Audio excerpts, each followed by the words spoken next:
Uy, si Cassandra, nandiyan na. Wow, ang ganda niya talaga. Grabe, nag-viral na naman yung pictures na in-upload niya kagabi. Sari-saring komento ang nag-ingay nang pumasok sa campus si Cassandra Alcantara. Paano ba naman kasi, mukha niya pa lang ay kapansin-pansin na. Maputi, makinis ang balat, mahaba ang buhok, makurba ang katawan, at amoy mayaman pa.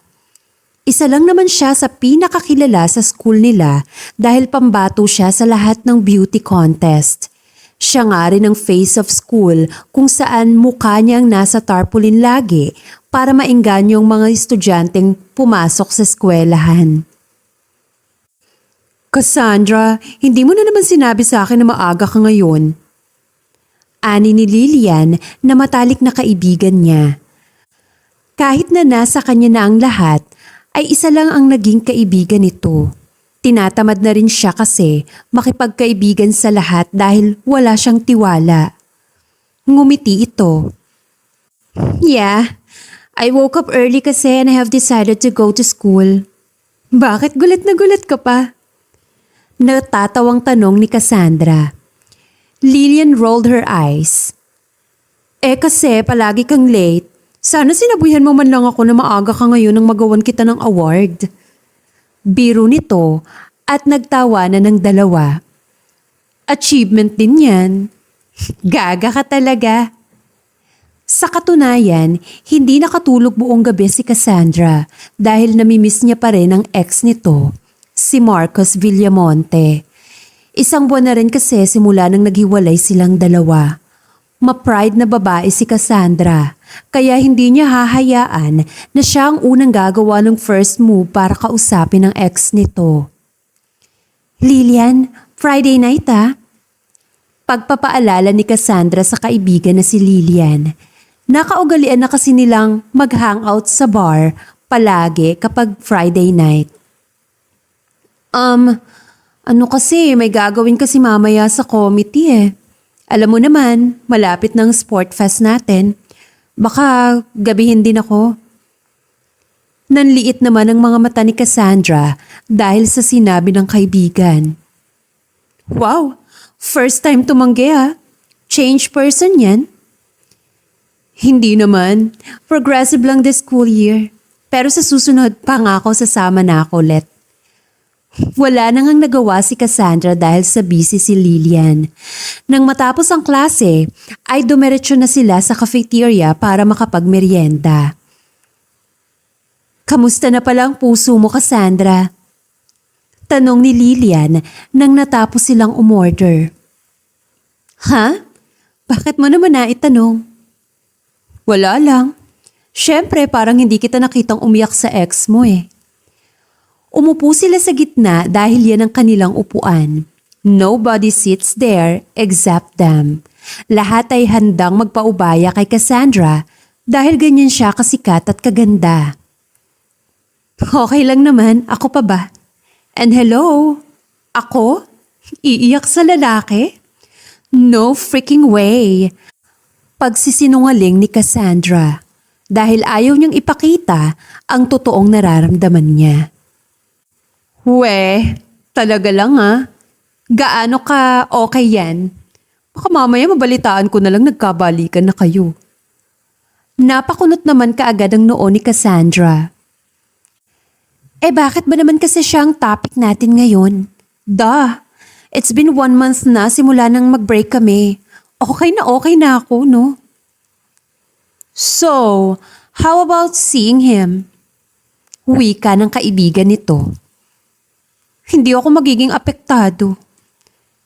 Napatingin naman si Cassandra kay Lilian nang matawa ito. Anong tinatawa mo dyan ah? O sige, sabi mo eh. Tingin ka nga sa left mo. Mas lalong kumunot ang noo ni Cassandra saka napatingin ito sa kaliwa niya. Halos hinigpitan niya ang hawak sa kanyang coffee nang makita si Marcos. Sobrang lakas din ang tibok ng puso niya at hindi malaman ang gagawin dahil ito ang kauna-unahang pagkakataon na nakita niya ang kanyang ex pagkatapos ng paghihiwalay nila. Nasa ibang department kasi si Marcos at sobrang laki ng campus kaya hindi sila nagkakasalubong palagi.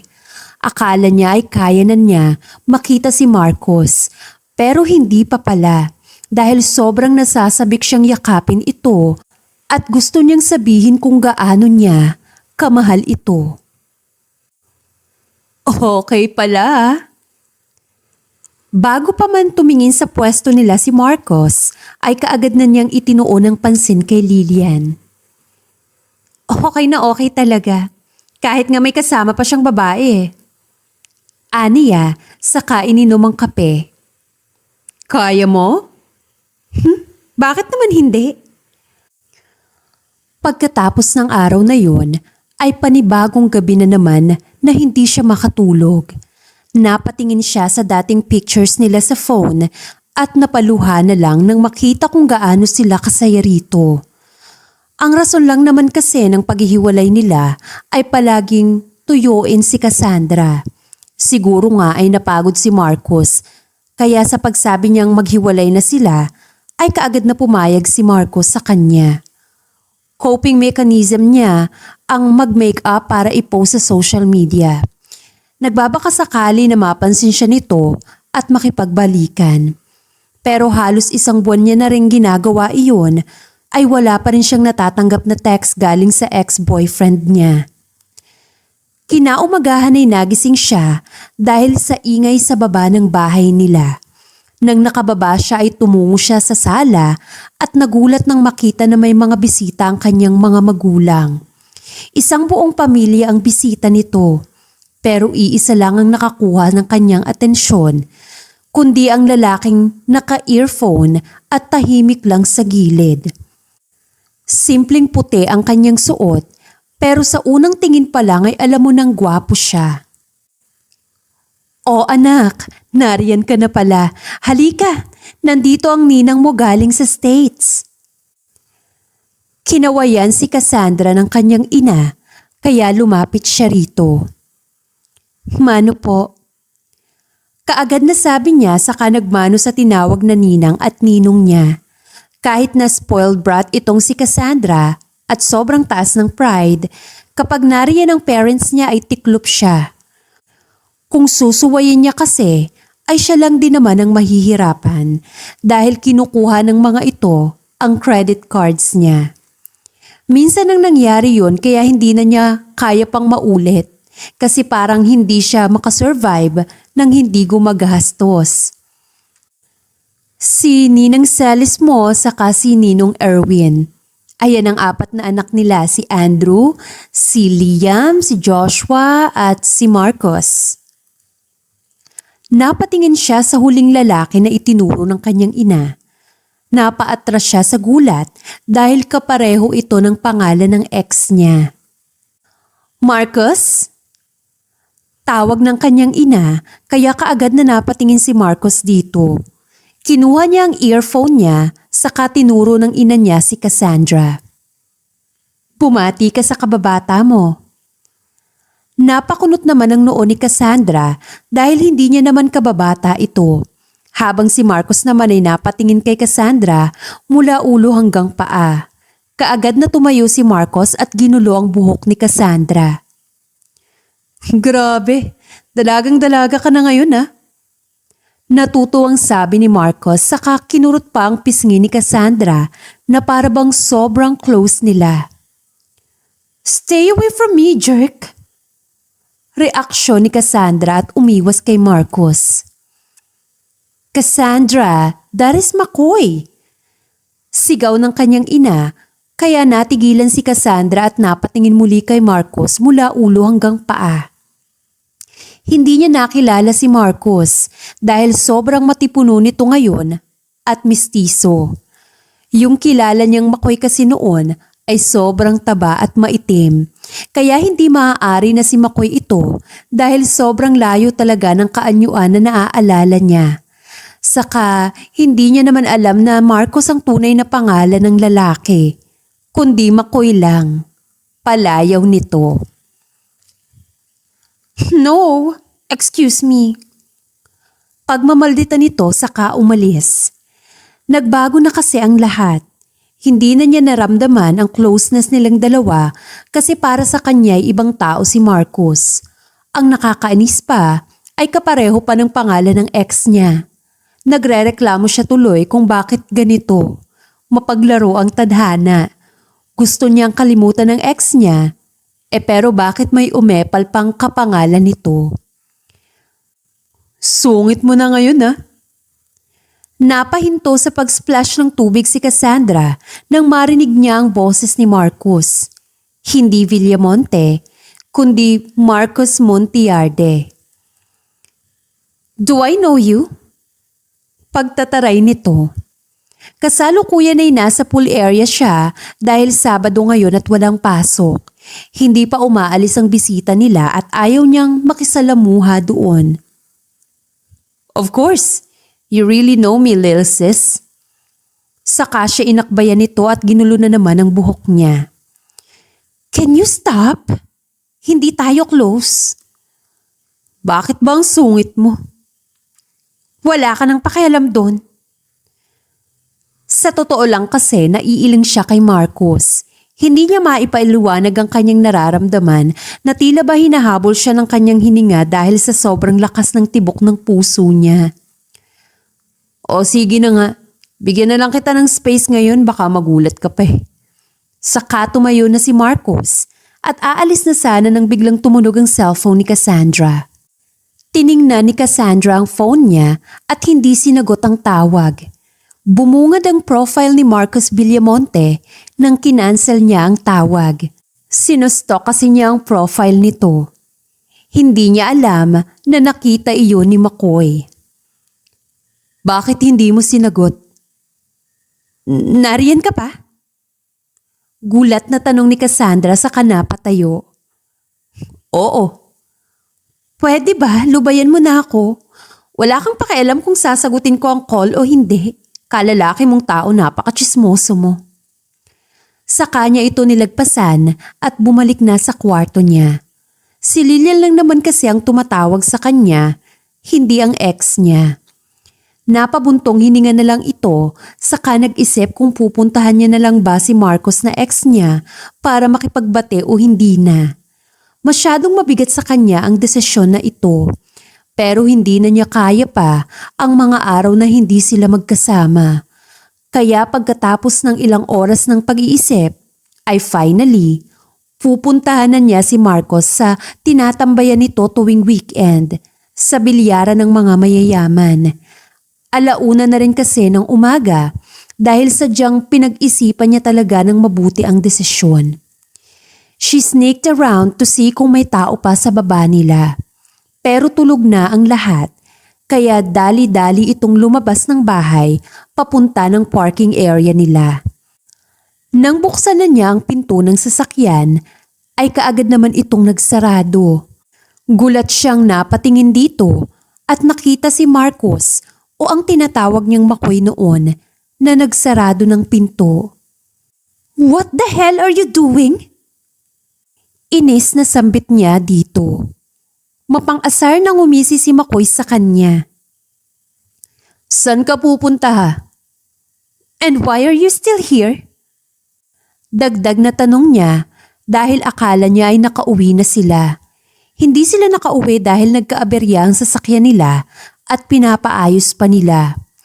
Bukas pa raw ihahatid. Bukas naman ang mansion nila Cassandra para sa kanilang pamilya.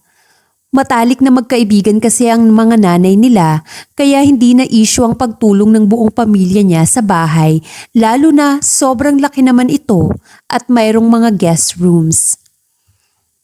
Huwag mong ibahin ang usapan, saan ka pupunta? And again, ano ba ang pakialam mo? Tumabi ka nga dyan. Pakialam ko. Akong nakakita sa'yo na tumatakas ka eh. Paano kung mabangga ka dyan? Konsensya ko pa. Kaya sa ayaw mo manus sa hindi, makikialam ako. Sinamaan na naman siya ng tingin nito. Hindi na ako bata. Wala akong pakialam kung bata ka o hindi. Hindi ko dadali ng konsensya ko habang buhay dahil hindi kita pinigilan. You can't stop me, okay? If I can stop you, then sasama ako. Ano? Ano? Napasigaw ito sa gulat. Sasama ako. Nakangiting ani McCoy at kaagad na tumungo sa driver's seat. Hoy! Ano ba? Umalis ka nga dyan. Aalis ako rito o isusumbong kita. Wala nang magawa si Cassandra at napasabunot na lang sa sarili niyang buhok sa inis. Fine. Look, dito ka lang sa sasakyan ha. Kapag nambwisit o nakialam ka sa gagawin ko, hindi kita mapapatawad. Saka ito tumungo sa kabilang seat at sumakay na. Then McCoy started the engine. Walang may nagsalita buong biyahe dahil inis na inis si Cassandra habang si McCoy naman ay natutuwa sa kanyang ginagawa na siyang mas lalo pang nagpapainit ng ulo ni Cassandra. Stop there. Dito lang tayo. Ani Cassandra saka ito hininto ang sasakyan. Wag na wag kang aalis dito ha. Maliwanag ba? Pinandilatan ito ng mga mata at natatawang tumango si McCoy. What's funny? Tanong niya dahil naiinis na siya sa pagmumukha ni McCoy. You, can you please chill? Para mo kasi akong papatayin sa gigil mo eh. Sino ba naman kasi ang hindi maiinis ha? Seriously? Never nagbantay ng ganito kahigpit sina mommy at daddy sa akin. Tapos ikaw na out of nowhere lang, sumulpot, pilit pang gustong sumama sa mga gagawin ko. Kakainis ha? Hindi ko kasalanan na magkakasino ka. Che, dito ka lang. Sa kanya ito sinarado ang pinto at umalis na. Tiningnan naman ni McCoy kung saan sila ngayon. Akala niya ay papasok ito sa kasino. Pero tumungo sa kabila kung saan nakalagay ang Billionaire's Billiard. Napakunot naman ang noo nito kung bakit papasok sa ganoong lugar si Cassandra. Alam niyang sobrang sassy nito at siguradong hindi maglalaro ng billiard. Hinayaan niya na lamang muna dahil baka may gagawin lang naman sa loob. Pero ilang minuto na ang nakalipas ay hindi pa rin lumalabas si Cassandra, kaya kaagad na siyang lumabas ng pinto. Habang si Cassandra naman ay nakatunganga lang sa nakita niya. Nanginginig, hindi sigurado kung totoo ba talaga ang nakikita nito. Si Marcos kasi may kasamang babae. Naghahalikan silang dalawa. At hindi lang basta-basta kung sino ang babaeng iyon, kundi ang nag-iisa niyang best friend, si Lillian. Cassandra? Napaupo ng maayos si Lillian nang magtama ang mata niya kay Cassandra. Kaagad na tumalikod si Cassandra at dali-dali na pinunasan ng kanyang luha. Bestie, Cassandra! Kinalabit siya nito at saka siya humarap. Nag-aalala namang tumingin si Lillian sa kanya at napatingin ito kay Lucas. Si Marcos naman ay parang gulat na gulat din. I have to explain. No need. Ha? Gulat pa rin na wika ni Lillian. Ngumiti ng pilit si Cassandra at tinataga ng loob nito. Ano ka ba? Bakit mo naman kailangang mag-explain?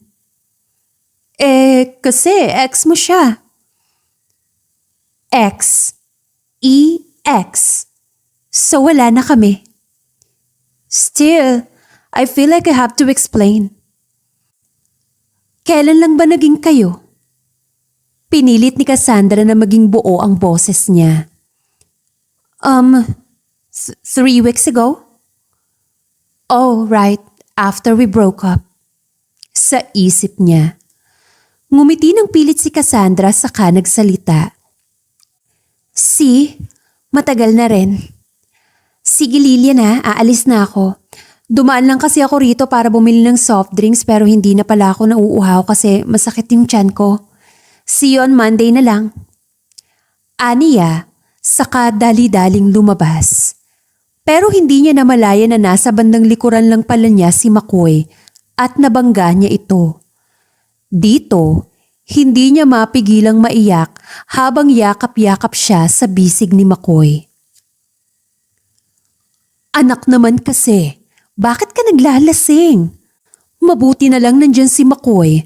Naiuwi ka niya ng safe. Ma, kakagising ko lang, masakit pa ulo ko. Tinulungan ng kanyang ina ang anak saka binigyan ito ng tubig at gamot, pampawala ng sakit ng ulo. Buong magdamag kasi ay naglasing si Cassandra para makalimutan ang nakita niya. Hindi naman siya napigilan ni McCoy dahil may pinagdadaanan ng dalaga. Ang tanging nagawa niya na lamang ay makinig at bantayan si Cassandra hanggang sa maiuwi ito. Ewan ko ba kasi sa'yo? Ano, masakit pa ba ang ulo mo? Hindi ko na talaga alam kung anong gagawin ko sa iyong bata ka.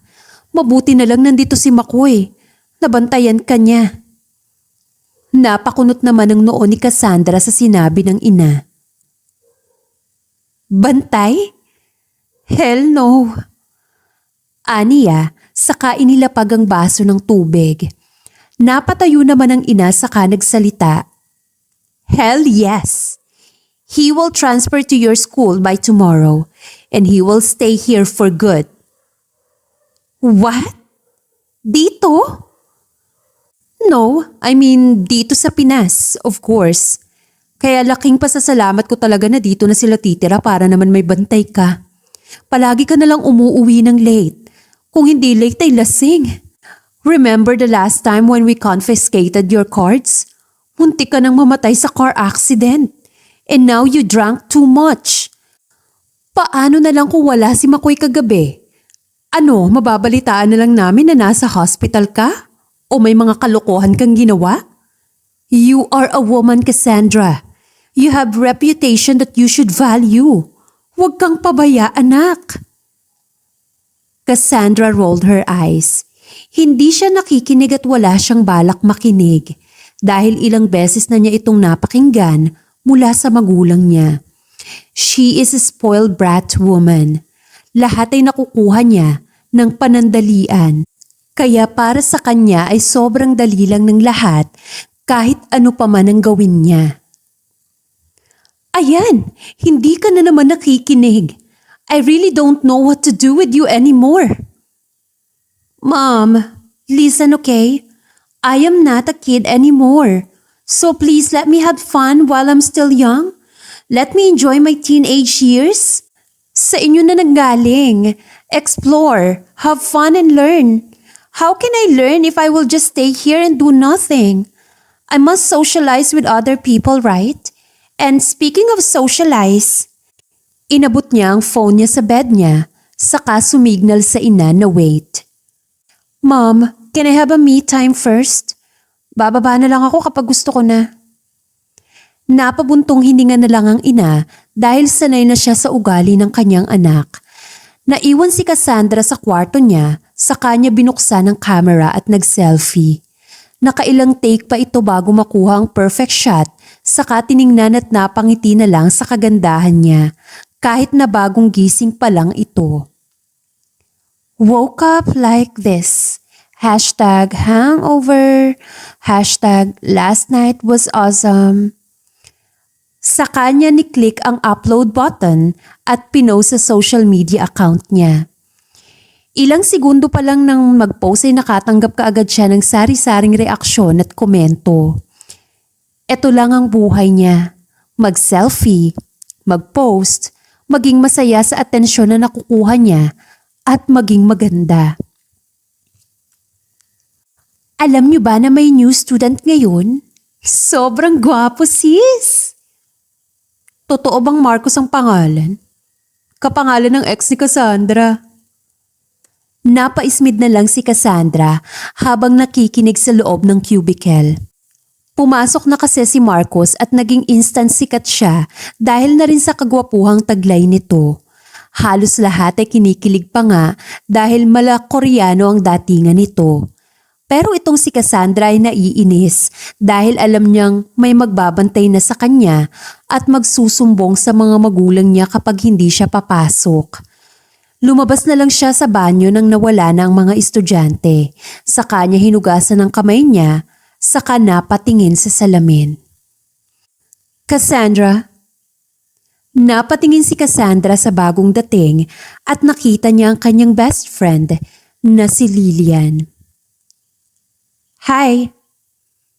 Aniya, saka inayos ang sarili. Ano?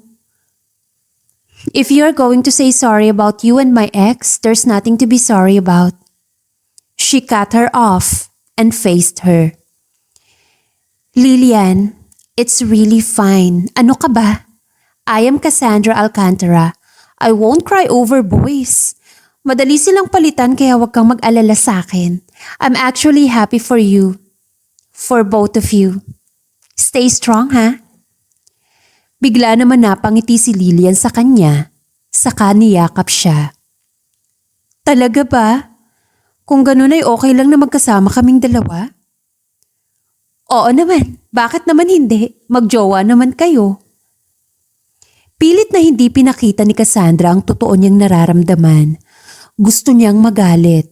Gusto niyang sabunutan at sigawan si Lilian pero hindi niya magawa dahil unang-una, para na rin kapatid ang turing niya kay Lilian.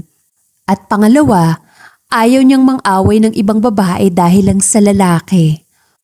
For her, it is such a cheap move. Para lamang yan sa mga desperada at asang-kalyang babae. She would not stoop down that low. Pagkatapos ng pag-uusap nila ay parang walang nangyari.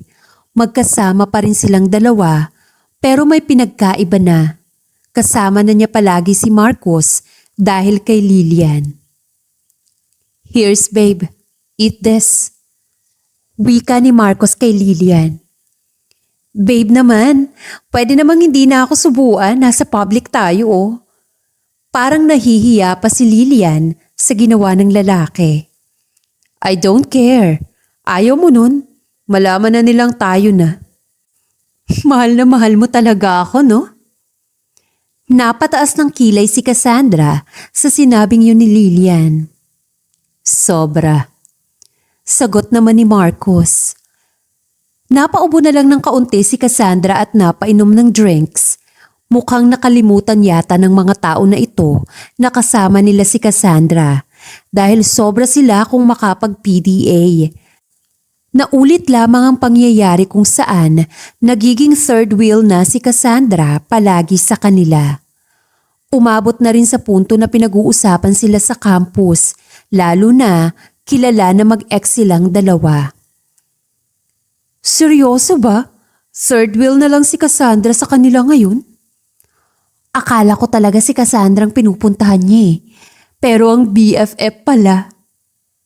Payag si Cassandra nun? Samot-saring komento pa ang naging usapan dahil sa issue. Kahit si Cassandra ay bothered na dahil nagmumukha siyang kawawa sa sitwasyon nilang tatlo. Hindi siya papayag na magiging ganun lang siya kaya nag-walk out siya sa dalawa at naghanap ng lugar kung saan makakapag-isa siya. Buiset! Sigaw niya saka sinipa ang bato. Ouch! Nagulat ito nang may matamaan sa sinipa niyang bato. Lumabas ito sa likod ng puno at nagulat siya sa nakita niyang si Makoy. Ilang araw na rin kasi niyang iniiwasan ng lalaking ito. Ano ba kasing ginagawa mo rito? Inis niyang tanong. Lugar mo? Piloso po nitong tanong na mas lalong kinaiinisan niya. Umalis ka nga! Tumalikod siya saka umupo sa bench.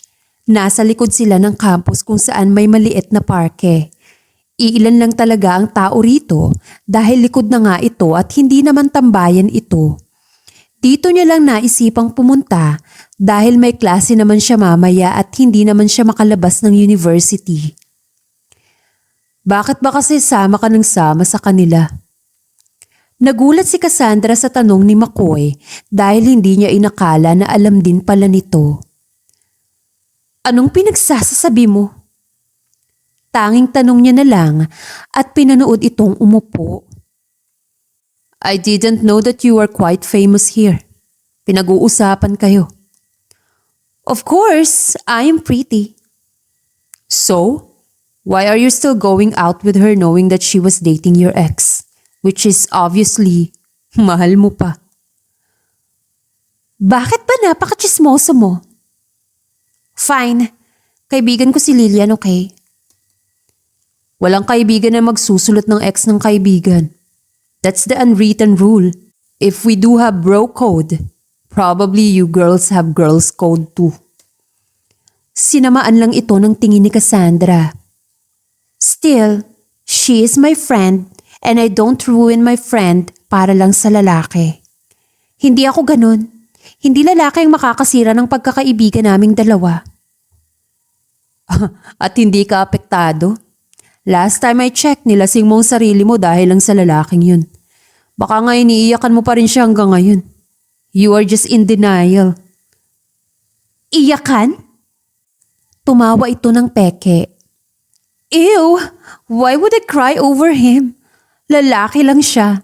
Sobrang daling palitan. Napatawa si McCoy kaya napatingin si Cassandra sa kanya. Daling palitan? Really ha? Then why are you still single right now? May hinihintay? Ano ba? Pwede ba tumahimik ka na nga dyan? Hindi tayo close, okay? Huwag kang feeling close. Close tayo. Gumanda ka lang eh. Nakakalimot ka na kaagad. Noon yun, iba na ngayon. And thanks, maganda talaga ako. She rolled her eyes again. Sa kanya kinuha ang phone para ma-divert ang atensyon dito. Pero saktong pagkabukas ng kanyang social media ay bungad na bugad ang pagmumukha nila ni Lilian at Marcos. Tinitigan lang niya ito ng sandali saka nagpunta sa comment section. Wow! Mas mukhang bagay pa silang dalawa. They really got the nerves to post themselves. The audacity. Mas naaawa ako kay Cassandra. She doesn't deserve this. Napahawak siya ng mahigpit sa kanyang phone. Sa kanya ito in-exit at binulsa na lang ang phone niya. Nanatiling tiningnan lang siya ni McCoy hanggang sa kinalabit nga niya ito at nagsalita. McCoy. Kauna-unahang tawag niya kay McCoy. Hindi pa nakasagot si McCoy ay kaagad na nagsalita na siya. Can I ask some favor? Magpanggap ka na bago kong boyfriend. Derechahan niyang sabi na siyang nagpagulat kay McCoy. Huy! Huwag mo akong ma-involve dyan ah. Please? I need you now, okay? Hindi pwede na sila lang ang masaya at kawawa ako sa mga mata ng tao. I have to show them na kaya ko ring humanap ng bago. Na kaya ko ring palitan kaagad yung ex ko. Please? Napabuntong hininga si McCoy. Cassandra, you don't have to hide your feelings, okay? It's okay to feel hurt. That's normal because you are human and you have emotions. Hindi na mahalaga sa akin yan. I don't show emotions, McCoy. That's only for the weak ones. Hindi mahina ang umiiyak at nasasaktan. Tao sila kaya nararamdaman nila yan. To be hurt and to feel pain. That's what makes you alive. Hindi habang buhay masaya ka. Hindi habang buhay nasa taas ka. Hindi habang buhay nasa iisang lugar ka lang. You have to understand that being in a consistent flatline is being dead. Kaya walang mali na ipakita mo ang totoong nararamdaman mo. Natahimik bigla si Cassandra dahil tama naman si McCoy. It's just that, hindi lang siya sanay na ganun. Please, kailangan ko lang talagang magpanggap ka. Kahit isang buwan lang o ano, basta maipakita lang natin na masaya rin ako. McCoy, hindi ako sanay na kinakawawa ako ng tao. Please? No. Please? No. Ano bang gusto mo? Wala. McCoy naman eh. Kaibigan mo ako, diba? Kung gusto mo talagang mabalik yung closeness natin, please do me this favor. Promise babawi ako sa'yo. Gagawin ko ang lahat ng gusto mo. At dito na pahinto si McCoy. Really? Napataas ng kilay si Cassandra. Siyempre ang makakaya ko lang. Payag ka na? Ilang sandali pang nag-isip si McCoy at napabuntong hininga na lang ito. Fine, but... Yay! You are a lifesaver, McCoy. Thank you so much! Naputo lang pagsasalita ni McCoy nang niyakap siya kaagad ni Cassandra. Hindi rin namalaya na ni Cassandra na napayakap na siya sa sobrang saya. She awkwardly loosened the hug and smiled at McCoy. Thank you. I just can't wait to introduce you to them. Aniya nang nakangiti habang tulala pa rin si McCoy sa ginawa niya. Kinabukasan ay kailangan na nilang maghanda para sa Sport Fest.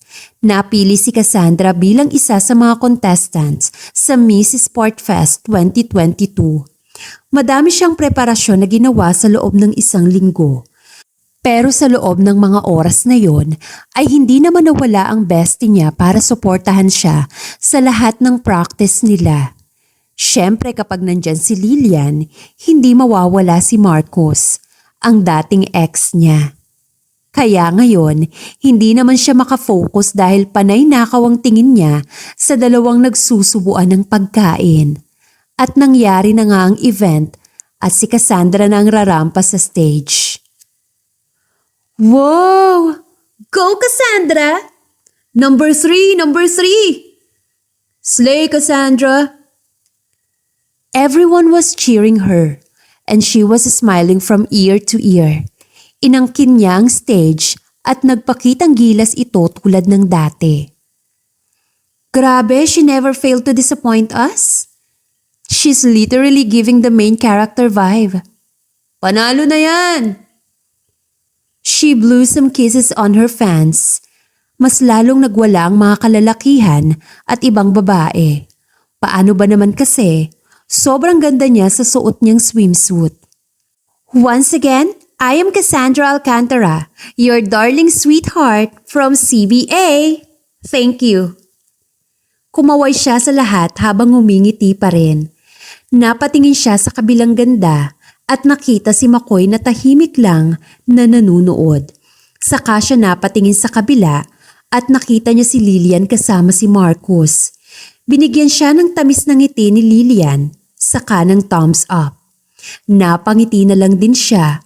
Pero ang mga mata niya ay nasa waist na ni Lilian kung saan hawak-hawak ni Marcos. Oh my gosh, Cassandra! Medic! Nagkagulo ang stage nang mahulog si Cassandra sa stairs with her high heels. Napatayo ang lahat at nag-alala sa kanyang sitwasyon. Wala nang mas nakakahiya pa sa nangyari sa kanya ngayon para sa kanya. Kaya imbes na bumangon siya, ay hinayaan niya na lang na pumikit dahil wala na siyang mukha pang maihaharap sa mga estudyante. Akala niya ay matatagalan pa ang pag-iinarte niya nang bigla niyang maramdaman na may bumuhat sa kanya. Dinilat nito ang kanyang isang mata para tingnan kung sino ito dahil umaasa pa rin siyang ex niya ang tutulong sa kanya. Pero nadismaya lang ito nang makita niyang si McCoy ang nagbuhat sa kanya. Bestie, are you okay? Kaagad na bungad ni Lilian nang natapos ng gamutin ang kanyang pilay sa klinik. Okay lang naman, malayo sa bituka. Grabe, sobrang nag-alala kami sa'yo. Kami? Tanong niya. Ibig sabihin bang nag-aalala rin sa kanya ang ex niya? Sa isip niya. Kami ng fans mo, saka ng jowa mo. Medyo nadismaya ulit siya dahil umasa na naman siya. Magtatanong pa siya sana kung sinong jowa ng magsalita na ito. Bestie ha, hindi mo sinasabi na may jowa ka na pala at viral na viral kayong dalawa. Shit, para kang si Cinderella na nawala ng shoes. Paano ba naman kasi pagkatapos kanyang binuhat at hinatid dito, binalikan niya talaga yung heels mo? Bongga ha? Viral na nga ang pagbuhat niya sa'yo eh. Viral na viral din ang pagkahawak niya sa nag-iisang heels mo na naiwan. Daldal niya, kaya dali-dali namang kinuha ni Cassandra ang phone niya saka ichinek ang litrato. Halos lumuwa ang mga mata nito sa dami ng notifications. Sanay naman siya rito dahil normal lang naman sa kanya. Pero iba kasi ngayon, mas sobrang dumami lalo na mention sa kanya. Nakita na niya ang picture sa wakas at kahit siya, medyo kinilig sa litrato. O ano? Anong iningiti-ngiti mo dyan ha? Nahuli siya ni Lilian. Paano mo naman nasabi na jowa? Tinulungan lang naman ako ng tao. Sabi ni Cassandra sa kanya. Nagtaas naman ng kilay si Lilian. Siyempre, tinanong ko. Nasa labas nga siya binabantayan ka pa. Saktong pumasok din sa loob si Marcus, ang ex niya. Kaya siya natigilan. Sobrang lakas na naman ang heartbeats niya at hindi alam kung ano ang gagawin lalo na nang maupo si Marcus sa tabi ni Lilian kung saan sobrang lapit nilang dalawa. Nagkatinginan pa sila kaya mas lalo siyang hindi makagalaw. Her heart skipped a bit. It's her first time hearing him again, asking her for the first time after they broke up. Kapag kasama kasi sila ay si Lilian lang ang kinakausap nito. I'm okay. Nauutal niyang sabi, saka umiwas ng tingin. Nasaan ba si Makoy? Pwisit siya ang tagal. Aniya sa kanyang isipan dahil naiilang na siya sa kanilang dalawa. Speaking of him, pumasok si Makoy kaya kaagad niya itong pinandilata ng mata. Babe, how are you? Sobrang nag-alala ako. Kiss nga. Sobrang namimiss kita kaagad. At ngumuso ito papalapit kay Cassandra saka niyakap ng sobrang higpit. Napatawa na lang ng peke si Cassandra habang tinitingnan sila ni Lilian. Gusto niyang kaltukan si Makoy dahil wala naman sa usapan nila ang pagyakap at sobrang obvious niya. Is he your boyfriend? Yes. We are in a relationship. Kailan pa? Nagulat sila sa tanong ni Marcos dahil mukhang gulat pa ito. Why do you care anyway? Napahawak si Cassandra sa kamay ni Makoy dahil mainit na ang tensyon. Nothing. It's just that I'm happy for you. And at the same time, I'm happy for my baby Lilian. At napatingin si Marcos kay Lilian. She has been overthinking a lot this past few days. Nagigilty kasi siya sa pagdidate namin. But now there's nothing to worry about anymore kasi may boyfriend na si Cassandra. Right, baby? Are you feeling relieved now? At kinurot pa nga ang pisngi ni Lilian ni Marcos. Napahawak naman ng mahigpit si Cassandra sa kamay ni Makoy at ramdam ni Makoy kung gaano nasasaktan ngayon si Cassandra. Yeah, sobrang nag-overthink ako. But seeing you with your new boyfriend really makes me so happy. So ano, double date naman tayo mamayang gabi. Celebrate na rin yung pagkapanalo mo because you won again this time. You are the Miss Sportfest 2022. Bawal tumanggi. Masayang sabi ni Lilian at nagyakapan na nga sila ni Marcos. Okay ka lang? Napatingin si Cassandra kay Makoy. Pwede naman tayong hindi sumipot. No, I'm okay. Really? Alam ko masama ang loob mo ngayon. We can tell them that your foot still hurt. No, Makoy. Sasama tayo. Hindi pwede na nagsasuffer ako rito tapos sila masaya. I just can't let them be happy, okay? Tumayo siya at inayos niya ang kanyang make-up. Hindi rin pwede na maging miserable ka dahil sa kasasama mo sa kanila. Shut up! All I want from you is to cooperate with me. Na magjowa nga tayong dalawa. Look, after nalaman ng lahat na may jowa na ako, mas marami pang humanga sa akin. They even told me that I am a good friend and a savage queen. With that, hindi na ako kinakawawaan. Viral pa nga tayo Hindi na ako kawawa ngayon. Yan ba ang mahalaga sa'yo? Oo, kaya kung ako sa'yo, manahimik ka na lang. Please. Wala nang nagawa si McCoy at hinayaan niya na lang si Cassandra. Wow, sobrang ganda rito, baby. Ani Lilian nang nakarating na sila sa restaurant. Yeah, a seat for you. Binigyan ni Marcos ng upuan si Lilian kaya kaagad namang napatingin si Cassandra kay McCoy. Oh babe, halika. Dito ka maupo. Umupo na ang prinsesa ko dahil ako na ang bahala sa order mo. Sa kanya kinurot ang pisngi at ginulo ang buhok nito. Nagkatinginan silang apat at napangiti na lang si Cassandra. Thank you babe. You're really such a sweet boyfriend. Of course. Mahal kaya kita. Ayokong nahihirapan ka. Mahal din kita babe. Grabing sweetness naman yan. Nagtawanan silang apat, pero alam nila Cassandra at McCoy na peke lang ang mga tawa nila. Uy, picture tayo rito. Selfie! Pag-aya ni Lilian. Nasa Star City na sila ngayon at sobrang daming rides ang gusto nilang sakyan. Biglang nagkaroon ng fireworks kaya lahat sila napatingin sa kalangitan. Nakakamangha ang mga kulay nito at putok. Kaya hindi rin mapigilan ni Cassandra na mapanganga at ngumiti habang nanunood. Dito rin napatingin sa kanya si McCoy at napangiti na lang sa kagandahan ni Cassandra. Hindi niya namalaya na sa puntong ito ay unti-unti na niyang nagugustuhan si Cassandra. Hindi lang bilang kaibigan, kundi higit pa sa kaibigan. Sa kabilang banda ay napatingin sa gilid si Marcos. Saka nahuli ni McCoy na nakatingin rin ito kay Cassandra, imbes sa girlfriend nitong si Lilian. Nagkatinginan silang dalawa. Naputo lang ito nang biglang nagsalita si Lilian. Ang ganda! Picturean mo naman kami ni Marcos. Sa kanya binigay ang phone kay Cassandra. Napatingin na lang si Cassandra sa kamay niya na nakabukas na ang camera.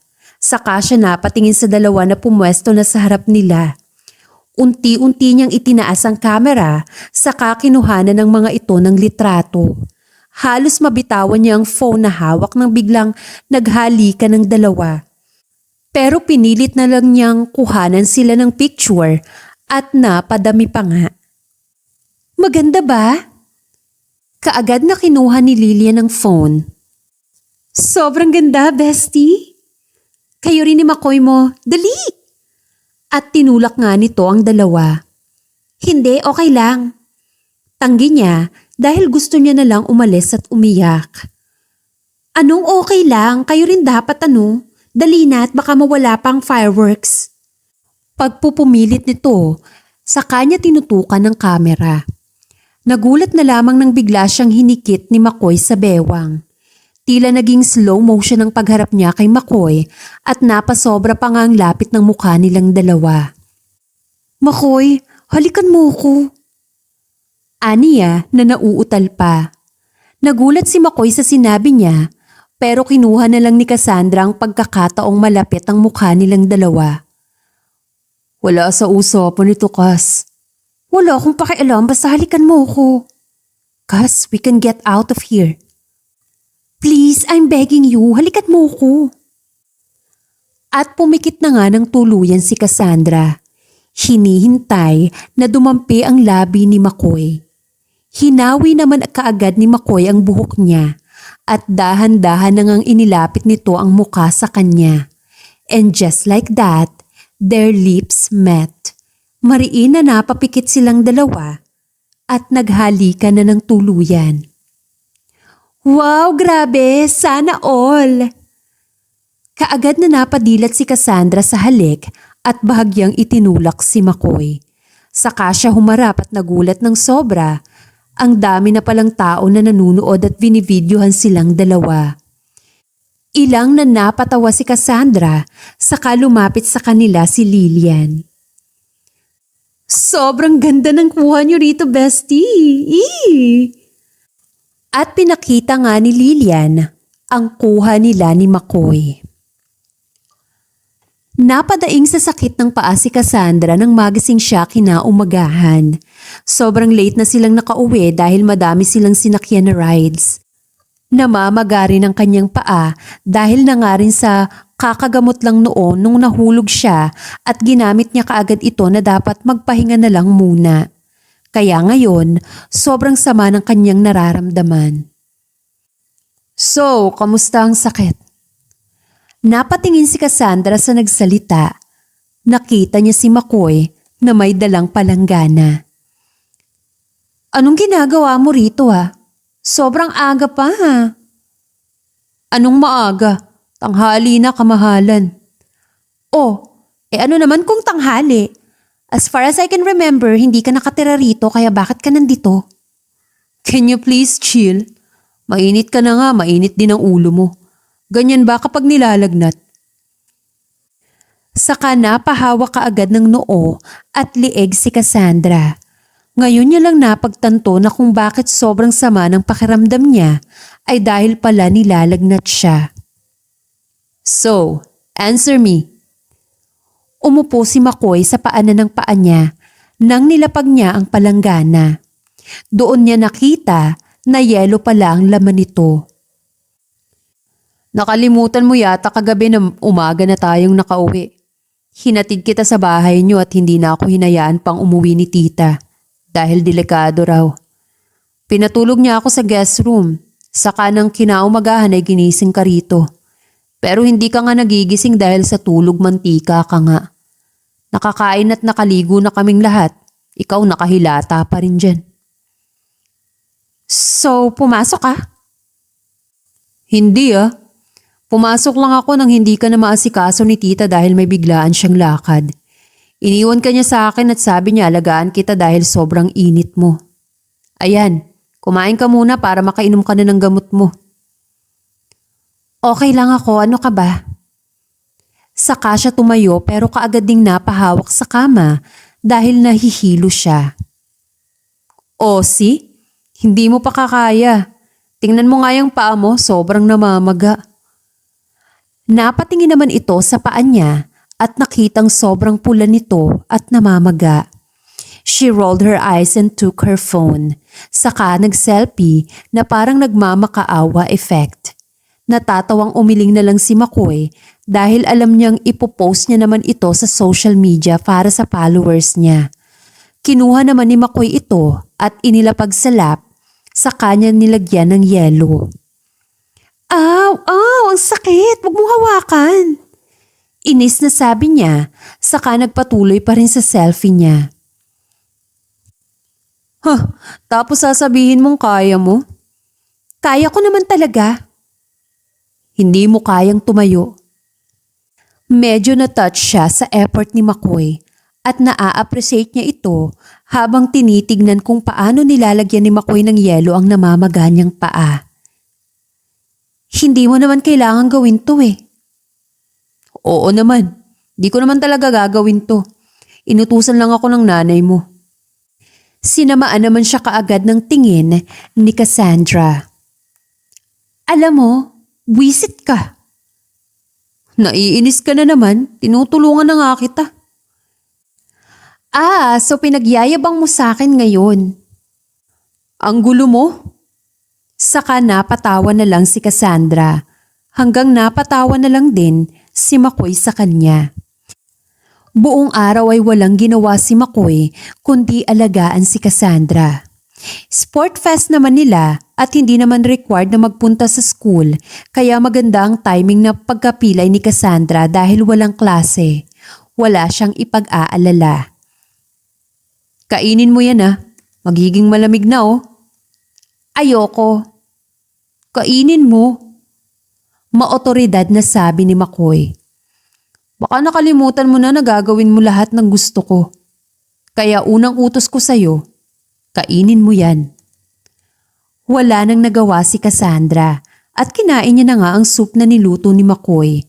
Akala niya ay hindi niya magugustuhan. Pero nanlaki ang mata nito sa kung gaano kasarap ang niluto. Sobrang sarap. Grabe ka. Hindi mo naman sinabi sa akin na sobrang sarap nito. Wala ka kasing tiwala sa akin eh. Siyempre baka lagyan mo ng lason eh. Kung pwede lang, kaso wala kayo niyan eh. Aray, nakakainis ka. Hampas niya sa lalaki. Eto, try mo kaya. Maganda yan. Horror. Ani ni Cassandra, sabay turo sa movie kay McCoy. Baka hindi na ako makatulog niyan. Wika ni McCoy. Takot ka niyan eh. Naalala mo dati umiiyak ka pa dahil sobrang takot ka sa horror? Natatawang sabi ni Cassandra at hanggang ngayon naman talaga ay takot pa rin si McCoy. Dati yun no. Pagtanggi ng binata. We, namumutla ka na nga oh. Takot ka pa rin hanggang ngayon? At tuluyan ng inasar ni Cassandra si McCoy. Takot. Will you shut up? Or I'll kiss you. Natigilang kaagad si Cassandra dahil sa sinabi niya. Seryoso ang mukha nito at patingin-tingin sa labi niya. Manood na nga tayo? Sa kanya binaling ang atensyon sa TV.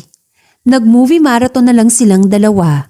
May mga oras na nagtatawanan, iyakan, natatakot at may mga bangayan na rin. Naging ganito lang ang routine lang dalawa buong linggo habang pinapahinga ni Cassandra ang kanyang paa. Ang ganda ng kalangitan no? Napatingin sa langit si McCoy pero kaagad rin itong ibinaling ang atensyon kay Cassandra. Sobrang ganda nga. Wika ng binata habang ang tingin ay nasa dalaga pa rin. Alam mo, Friday night ngayon. Kadalasan mga ganitong oras nasa bar na ako nakikipag-party. Pero ewan ko ba, hindi ko alam na okay rin pala dito sa bahay tumambay. Ang hindi alam ni Cassandra ay naging iba lang ang sitwasyon dahil dati wala siyang nakakasama. Pero ngayon ay nariyan na si McCoy at sobrang laking naging impact nito sa kanya. Sa loob ng 5 araw na pag-aalaga ni McCoy sa kanya ay minsang nahuhuli niya na lang ang sarili na nakatitig kay McCoy habang nakangiti. Pilit niya man itanggi sa sarili niya pero alam niya na sobrang naging masaya siya sa mga araw na nakakasama niya si McCoy. Siyempre, pilay ka eh. Hindi ka naman makakapag-enjoy nun. Hindi, kasi nandyan ka. Sa isip niya. Pero hindi niya sinabi dahil baka ma-overwhelm lang siya. Ayaw niya na rin namang magsalita nang hindi pa siya sigurado pa dahil mahal niya pa rin ang ex niya. Pero kung merong man changes, ayun na yung nakakatulog na siya ng gabi nang hindi nag-iisip o nag-overthink na tila ba naging magaan ang kanyang pakiramdam. Maraming salamat ha. Napatingin si Cassandra kay McCoy at nahuli niya itong nakatingin sa kanya. Nagkatitigan silang dalawa. Hindi niya alam kung bakit sobrang bilis ng tibok ng puso niya. Kahit si McCoy ay hindi rin mapigilan ng sarili na kabahan ng ganun sa harap ni Cassandra. No problem. How are you now? Masakit pa ba? Umiling si Cassandra. Nope. Galing mong mag-alaga eh. Masarap pa magluto, masaya pang kasama, at nakakaya mo pang mga kamalditahan ko.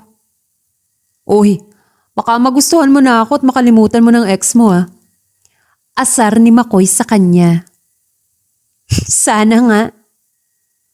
Nagulat si McCoy sa sagot niya.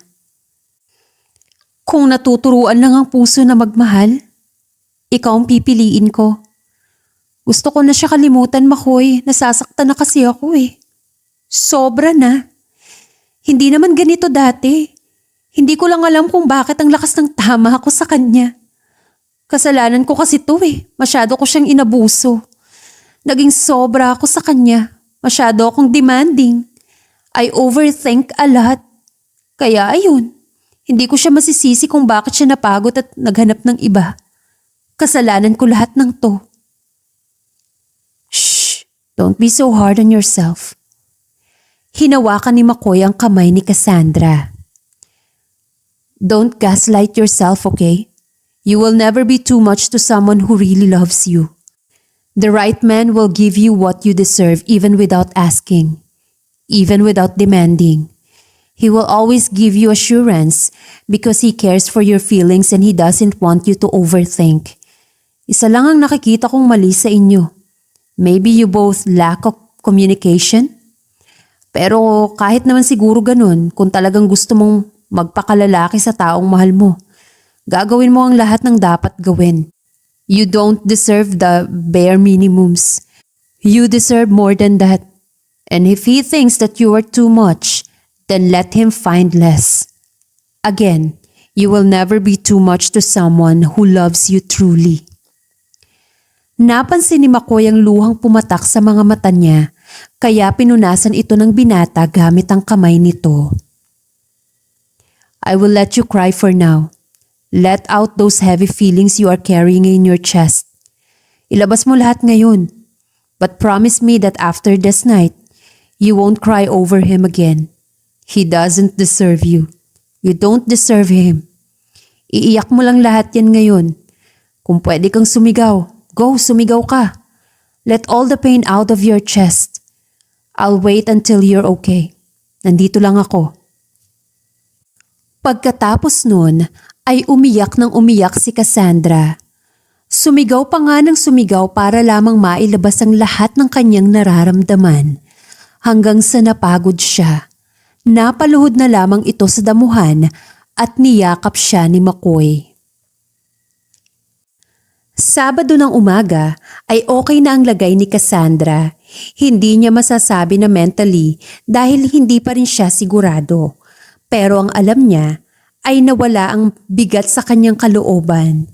Sa physically naman ay maayos na talaga.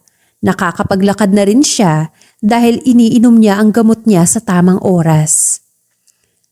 Ang lakas mo na. Ani McCoy sa kanya nang pumunta siya sa kusina. She crossed her arms and raised her eyebrow. Nandito ka na naman? Sobrang aga pa. Bahay mo? At bumalik na naman ang pagiging suplada mo. Parang hindi naman yata kita dinamayan yan. Sinusumbat mo? Kinuha ni Cassandra ang tinidor saka itinutok sa kanya. Akala mo magaling na ako ngayon kaya maghanda ka. At naghabulan na nga silang dalawa. Pagkatapos ng linggo na yon ay mas naging close pa sila. Nagiging mas totoo na rin ang paghatid sundo ni McCoy sa kanya sa classroom araw-araw.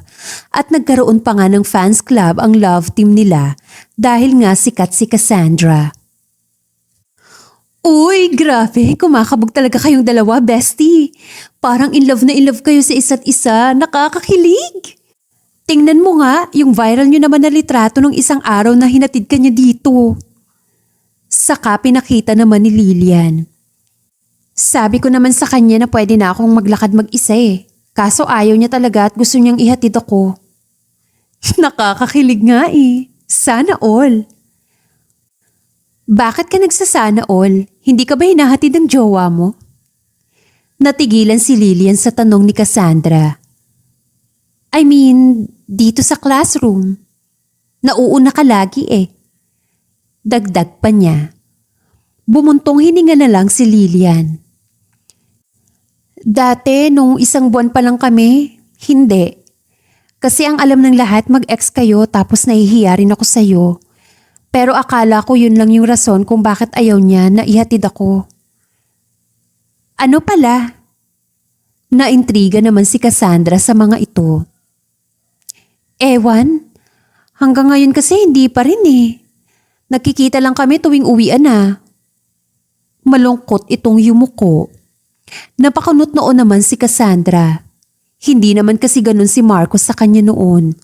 Katulad din ni McCoy, hindi rin pinababayaan ni Marcos si Cassandra at hatid sundo pa nga.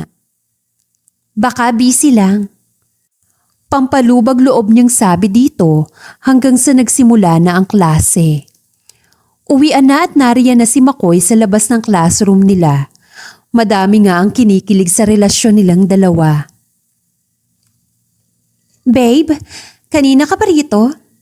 Sorry sa paghintay naabala pa kita tuloy. Sabi niya kay McCoy, kapag nasa public kasi sila, ay babe ang tawagan nito. No, huwag mo ngang iisipin yan. Kailanman hindi ka magiging abala sa akin. Naks naman. Teka, si Lillian ba yan? Tanong ni Cassandra habang palabas sila ng gate ng campus at nakasakay sa sasakyan. McCoy, pakihinaan mo ang pagmamaneho, tatawagan ko si Lillian. Nang nadaanan na nga nila, ay na-confirm nga nilang si Lillian ito, kaya kaagad na tinawag ni Cassandra. Lillian? Napaharap ito at nagulat silang dalawa na mugtong-mugto ang mata nito sa kaiiyak. Gosh, what happened to you? Wala, napuwing lang ako. Don't lie, okay? Kitang-kita na umiyak ka. Come here, hop in the car. Napasakay si Lillian sa sasakyan at kaagad namang lumipat ng pwesto si Cassandra para samahan siya sa likuran. Ano ba kasing nangyari? Where's Marcus? Bakit mag-isa ka lang? Nag-away kami. What? Hindi ko alam ang problema niya.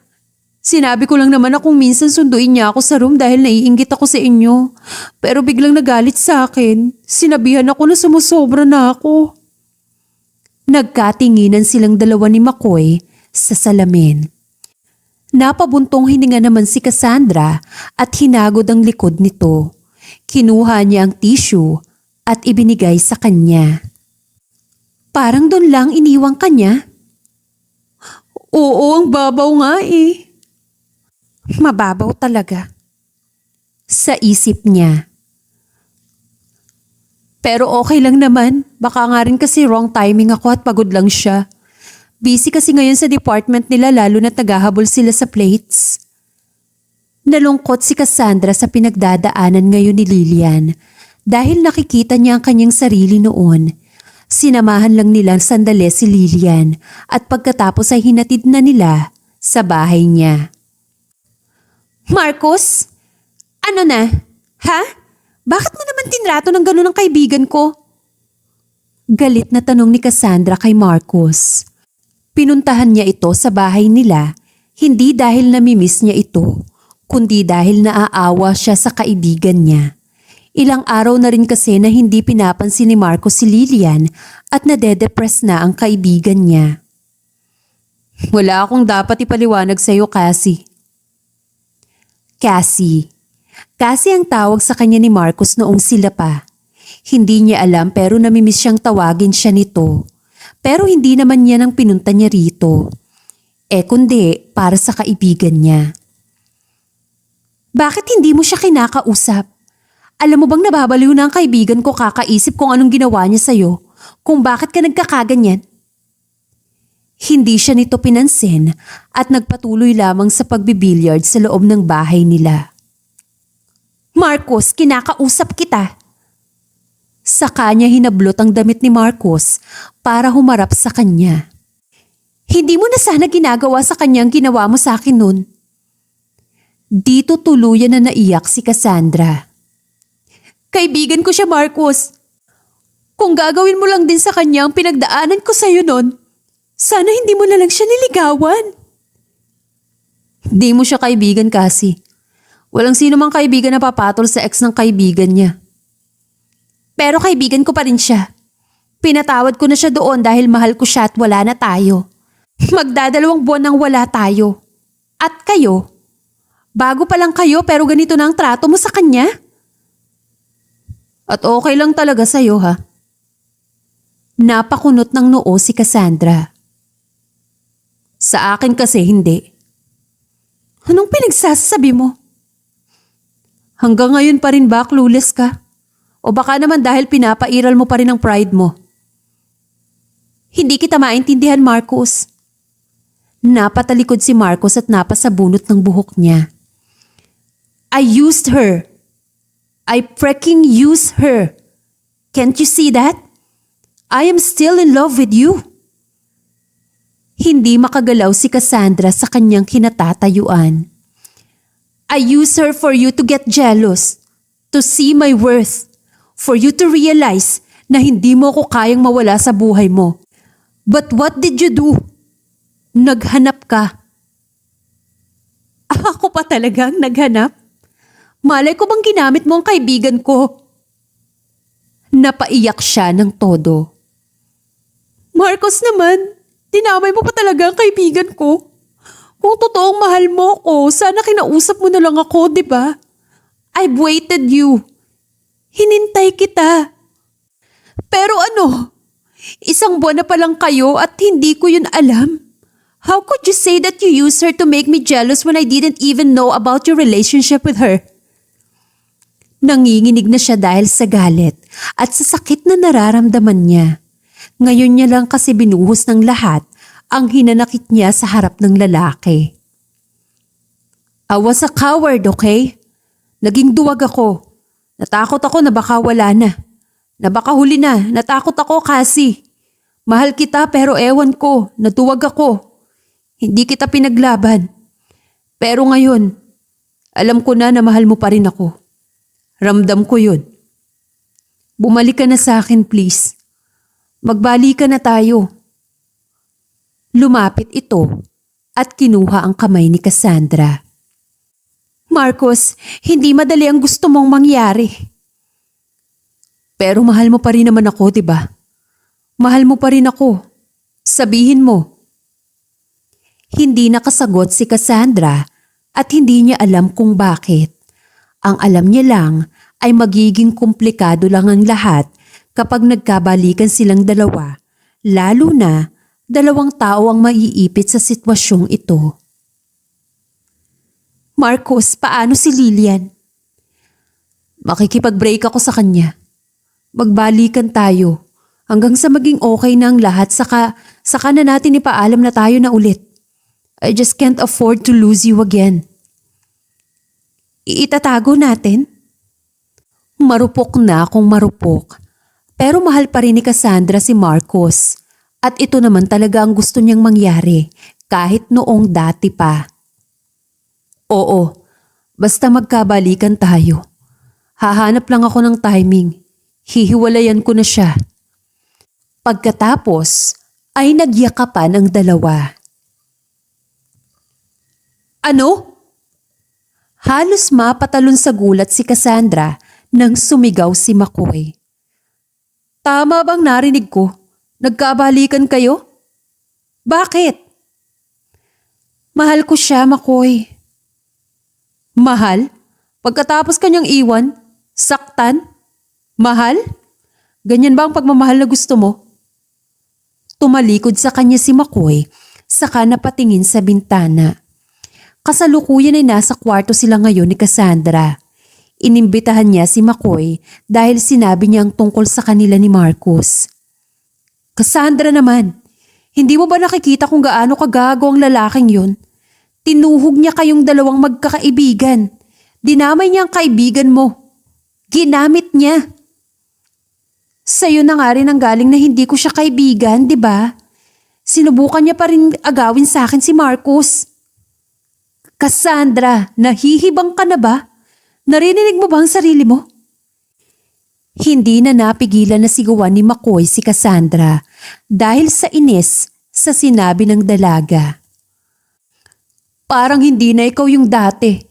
You don't ruin friendship for a man, right? Bakit parang kaya mong mawala sa iyong lahat para lang sa iisang lalaki? Lalaki na ginawa lang kayong option. McCoy, sumusobra ka na ah. Bakit mo kasi siya binalikan? Bakit ba galit na galit ka? Hindi ba pwedeng maging masaya ka na lang sa amin?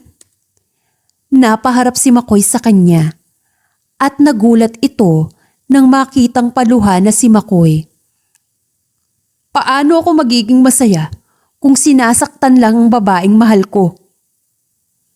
Natigilan si Cassandra sa sinabi ni McCoy. Mahal kita, Cassandra. Dati pa. Kahit nung mga bata pa tayo gusto na kita. Mas lumalim pa nga ngayon eh. McCoy, hindi ko alam. Siyempre, hindi mo alam dahil hindi mo naman ako nakikita, di ba? Pero nandito ako, oh. Naghihintay lagi sa'yo. Nandito ako. Hinding-hindi kita kayang iwan. Napaupo si McCoy sa couch, malapit sa bintana. He ran his palms through his face. He was devastated and broken-hearted. Sorry. Kahit isang katiting lang bang ng pagmamahal mo ay hindi mo maramdaman sa akin. McCoy, alam mong mahal ko si Marcus. Pero alam ko rin na unti-unti mo na siyang nakakalimutan. Umasa kasi ako kasi. Umasa ako na kahit papano ay magkakaroon ako ng papel sa buhay mo lalo na't sinabi mong mag-move on ka na sa kanya. Pero hindi naman ibig sabihin na mawawala ng pagmamahal ko sa kanya.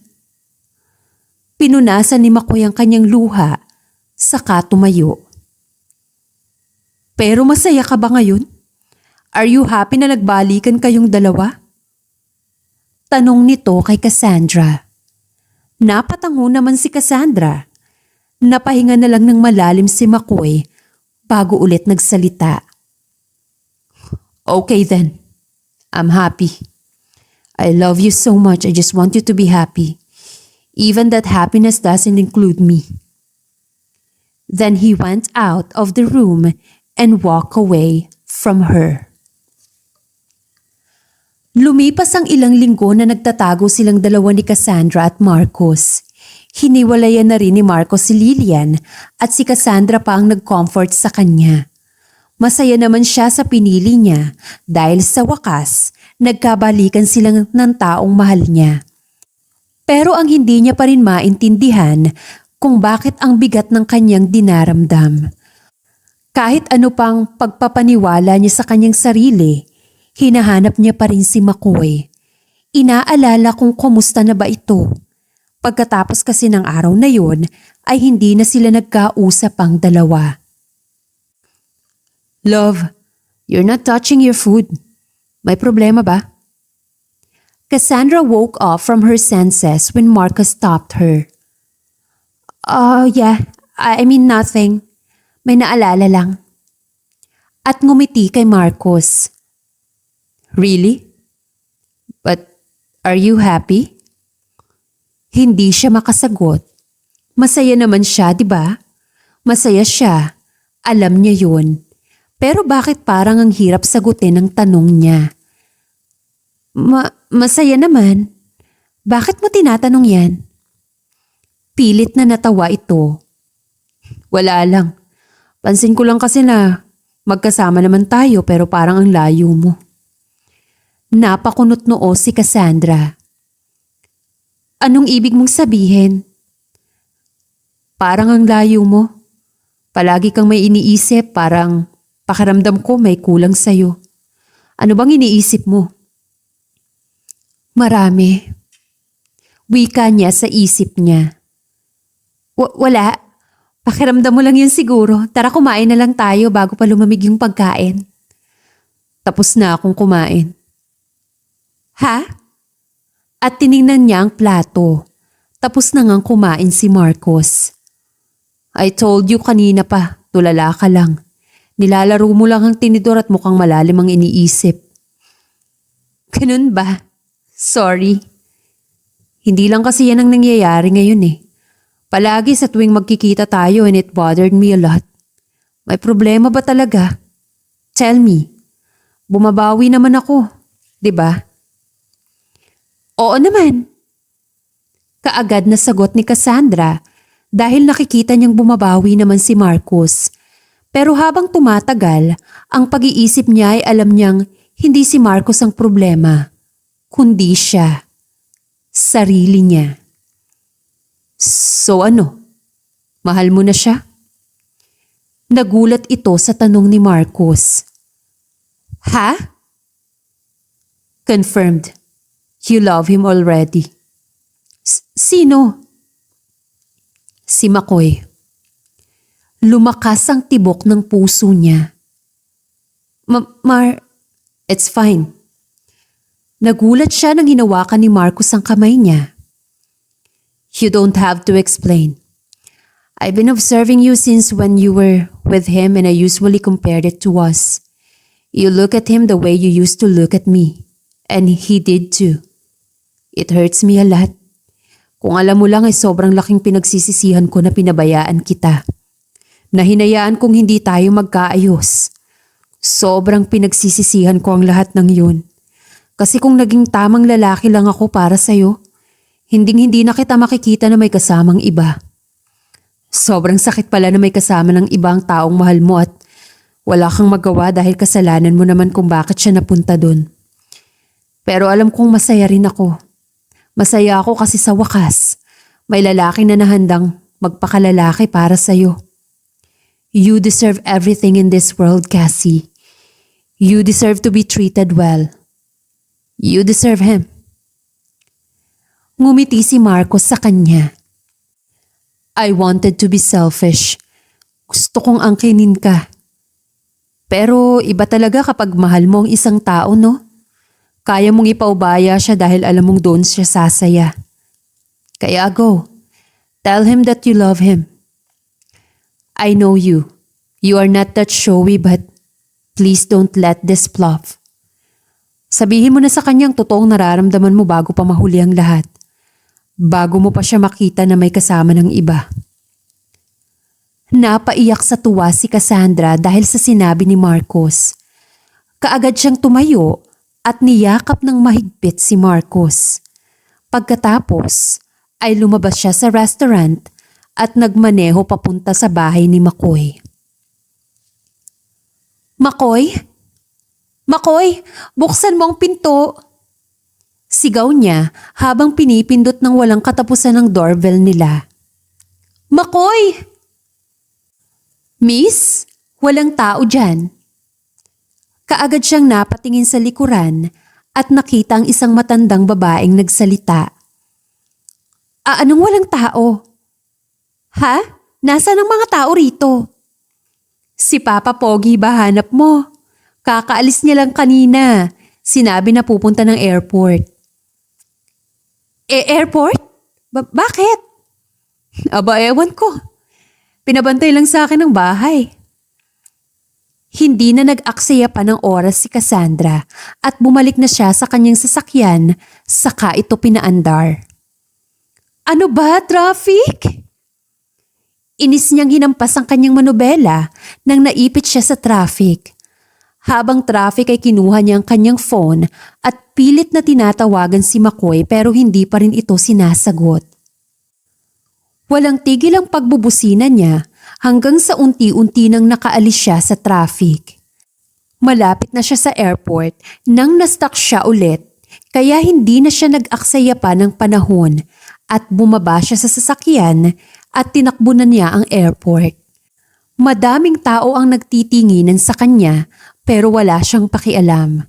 Ang tanging gusto niya lang ngayon ay mahabol si McCoy bago umalis at masabi niya ang kanyang nararamdaman. McCoy! Pagsisigaw nito sa airport nang nakarating siya.